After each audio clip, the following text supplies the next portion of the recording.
You ever have one of those nights where things feel just a little off? That's what happened to me and my cousin Long one night, and I swear, I don't think I've ever been the same since. We were hanging out at this Hmong New Year festival in our city. You know how these events go, people dressing up, laughing, throwing the ball around, eating sticky rice and sausage. The usual. It was fun at first, but then it got late and most of the crowd started heading home. That's when Long had the genius idea to drive out to an old dirt road to keep the party going. Now I'm not one to back down from an adventure, especially when someone's daring me to do it. So we hopped in his truck and drove out to this spot that was supposed to be haunted. I didn't believe in that kind of stuff, not really anyway, but the idea of a little scare sounded fun. The road was rough, bumping us around as the truck lights cut through the darkness. There were no houses, no street lights, just endless rows of trees lining the dirt road. It was like stepping into a different world, the kind of quiet that makes you think twice about making noise. We stopped at this clearing and Long turned off the engine. He leaned back in his seat, grinning like he'd just discovered the best secret in the world. "You hear about the ghost lady out here?" he asked, his voice low like we weren't supposed to talk too loud. "Ghost lady? What are you even talking about?" I said, rolling my eyes. "They say a Hmong woman killed herself around here, and now she wanders the area looking for people to follow home. She doesn't like being alone."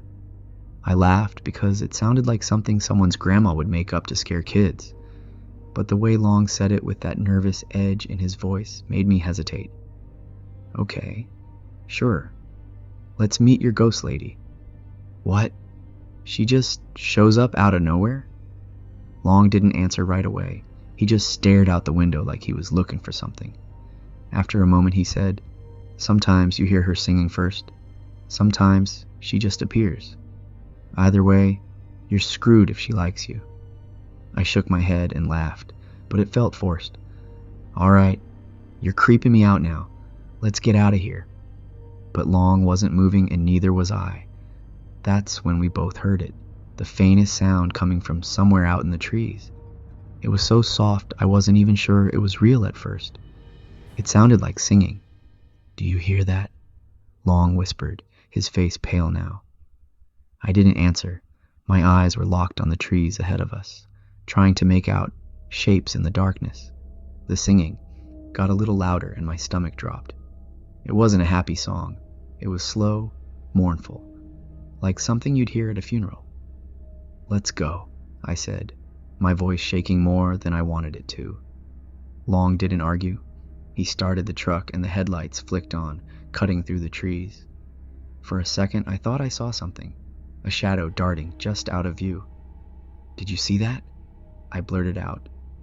Long didn't answer, just hit the gas, and we sped down the dirt road like we were being chased. The singing faded, but I couldn't get rid of the feeling that something was still there, watching us.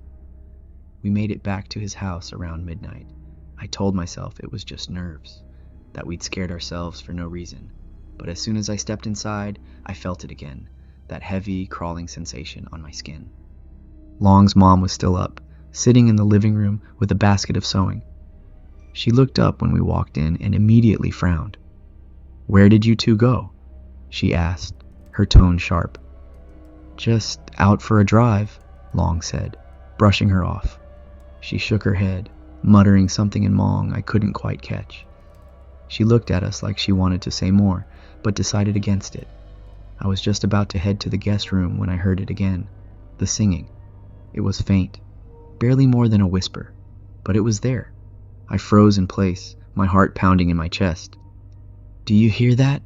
I asked Long. He nodded. "Hear what?" his mom asked, glancing between us with raised eyebrows. "The singing," Long said, his voice tight. "It's outside. I swear it's outside." His mom frowned, tilting her head to listen. "I don't hear anything," she said. "You boys need to go to bed." "It's real," Long insisted, his voice rising. "We heard it out there too at the clearing. She followed us back." "She?" his mom asked, her face growing serious. "The ghost," Long said. "The one they talk about. The one that sings." His mom stared at him for a long moment, her expression unreadable. Finally, she sighed and stood up, brushing her hands on her skirt. "All right, fine, let me see." She opened the door and stepped outside, leaving it cracked behind her. I wanted to follow her, but my legs felt glued to the floor. For a long moment, there was nothing but silence. Then suddenly, her face appeared in the doorway again, pale and serious. "You need to stay inside," she said firmly, slamming the door shut and locking it. She didn't say anything else, just grabbed a bundle of incenses and began chanting under her breath. "What did you see?" Long asked, his voice shaking. She didn't answer. Instead, she moved through the house, sprinkling water in every corner and muttering prayers I couldn't understand. When she finished, she turned to us and said, "It's gone for now, but you need to be careful. If you ever hear that singing again, don't answer it, don't look for it, just leave. Also, don't leave this house tonight, and next time, don't go looking for things that don't want to be found."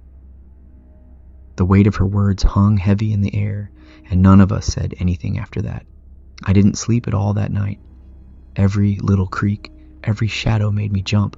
I kept expecting to hear the singing again, but it didn't come back. The next morning, I left Long's house as soon as the sun was up.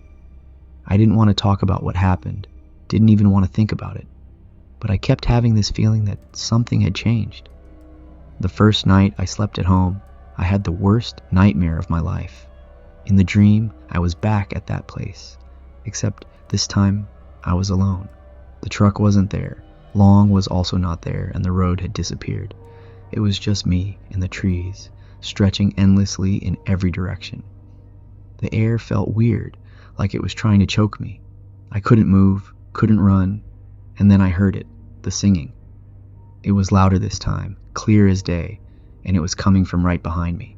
I didn't want to turn around, but my body wouldn't listen. Slowly, I turned, and there she was.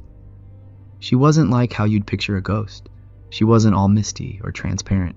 She looked real, solid, but there was something wrong with her face.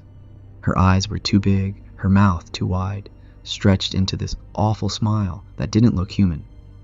Her clothes were old, and they were torn and dirty like she'd been crawling through the woods for years. She didn't move, just stood there staring at me, humming that same mournful tune. Then she raised her hand and waved, slow and creepy, like she knew I couldn't run. I woke up gasping for air, drenched in sweat. My heart was racing, and for a second, I thought I was safe. Just a dream, I told myself. It's over. But then I realized I couldn't move. I was lying there frozen, my arms pinned to my sides like something was holding me down. My eyes darted around the room, and that's when I saw her. She was standing in the corner of my room, just like in the dream. Same smile, same torn clothes. She didn't say anything. She just stood there waving at me with that same slow, creepy motion. I wanted to scream, but nothing came out. My throat felt like it was glued shut. I don't know how long it lasted, seconds, minutes, maybe hours, but eventually my body snapped out of it. I blinked and she was gone. I sat up, my whole body trembling, and turned on every light in my room. I didn't sleep the rest of the night, just sat there staring at the corner where she'd been waiting for her to come back. She didn't, at least not that night. For weeks after that, I kept hearing things. Footsteps behind me when no one was there, soft humming when I was alone. I told myself it was just my imagination, but deep down, I knew it wasn't. It was only a few months afterward that I stopped hearing her. I don't know why, but I'm just glad. Thank you for listening to this video. I'll see you in the next one.